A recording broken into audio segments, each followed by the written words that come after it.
دوستو آپ سبھی کو میرا پیار بھرا سلام۔ دوستو میں فیضان انور اور آپ دیکھ رہے ہیں ایم ڈی فیضان آفیشیل۔ دوستو آپ سبھی کی پیار اور محبت کی وجہ سے میں ایک کہانی اور لے کر آیا ہوں۔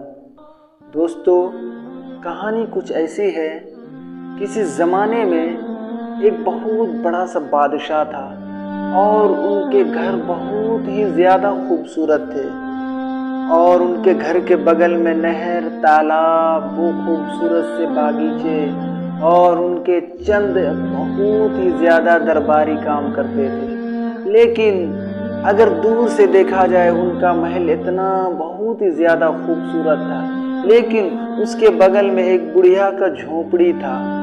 اس کی وجہ سے اس کا شکل و صورت تھوڑا سا بیکار سا لگنے لگا تھا۔ کچھ دنوں کی بات ہے، بادشاہ نے اپنے درباریوں سے کہا کہ جاؤ اس بڑھیا سے کہہ دو کہ وہ اپنی جگہ خالی کر دے، اور میں اس کی معرفت میں اس کے بدلے میں اس کو دوسری جگہ میں زمین دوں گا۔ بڑھیا سے آ کے اس کے درباریوں نے کہا، لیکن بڑھیا نے اسے انکار کر دیا، اور بڑھیا نے بولی کہ میں ساری زندگی یہاں بتائی ہوں، اب میں یہاں سے دوسری جگہ نہیں جا سکتی ہوں۔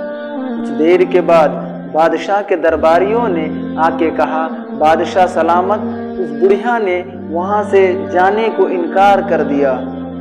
کچھ دنوں کے بعد حالت یوں ہو جاتی ہے، بڑھیا جو ہے کسی اپنے انیہ رشتہ دار کے یہاں، عزیز و اقربا کے یہاں بیمار اس کے رشتہ دار ہو جاتے ہیں، ان کی عیادت کے لیے جاتے ہیں، اور بڑھیا کا وہاں رہنا مسلسل تقریباً 2 مہینہ گزر جاتا ہے۔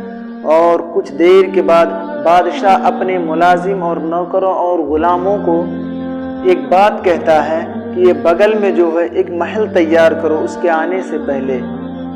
جب وہ بڑھیا اس بادشاہ کے جتنے بھی ملازم تھے، نوکر تھے، انہوں نے بہت ہی خوبصورت 2 مہینے کے اندر ایک اسٹینڈرڈ لیول کا مکان بنایا، اور بہت ہی خوبصورت۔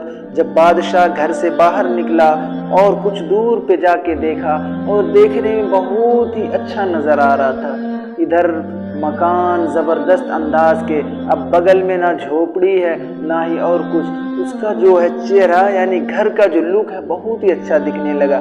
بادشاہ بہت خوش ہوا۔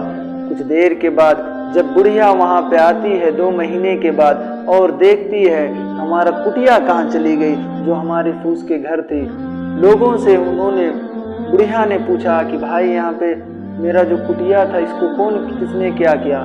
لوگوں نے کہا آپ مذاق کر رہی ہو، آپ ہی نے اس زمین کو تو بادشاہ کو دے دیا تھا۔ کہا نہیں، میں نہیں تھی یہاں پہ، اس وجہ سے انہوں نے لے لیا۔ پھر دوسرے آدمی آئے، تیسرے آئے، سب نے انہیں سے یہی سوال کیا، آپ ہی نے دیا ہے۔ پھر اس کے بعد اس بڑھیا نے آسمان کی طرف دیکھا اور دعا کی، اے اللہ میں تو یہاں نہیں تھی، کیا آپ بھی یہاں نہیں تھے؟ اس بات کا کہنا تھا کہ وہ مکان زمین میں درہم برہم ہو گیا، زمین میں مل گیا۔ کچھ دیر کے بعد بادشاہ کے درباریوں نے یہ خبر دیا۔ پھر بادشاہ آیا، اس بڑھیا سے معافی تلافی کیا، پھر بادشاہ نے اپنے ہی پیسے سے ان کا کٹیا بنا دیا وہ فوس کی گھر۔ میرے دوستو اس کہانی سے آپ کو کیا سمجھ میں آ رہا ہے؟